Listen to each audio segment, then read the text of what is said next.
ஆண்டவராகிய இயேசு கிறிஸ்துவின் நாமத்தில் நான் உங்களை வாழ்த்துகிறேன்.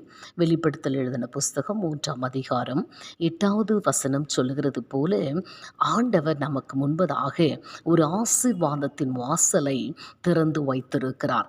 நீங்களும் நானும் நம்முடைய கிரியைகளின் மூலமாக ஆண்டவரை வெளிப்படுத்துவோம் என்று சொன்னால், நம்முடைய பலவீனங்களின் மத்தியிலும் சோர்ந்து போகும் சூழ்நிலைகளின் மத்தியிலும் அவருடைய நாமத்தை நாம் மறுதலிக்காமல், அதாவது தூஷிக்காமல் அவருடைய வசனத்தின்படி நாம் நடப்போம் என்று சொன்னால், உண்மையாகவே நம்முடைய கிரியைகளை அறிந்து அதற்கு தக்கதான ஆசீர்வாதத்தின் வாசலை ஆண்டவர் நம் ஒவ்வொருவருக்கும் திறந்து கொடுப்பார்.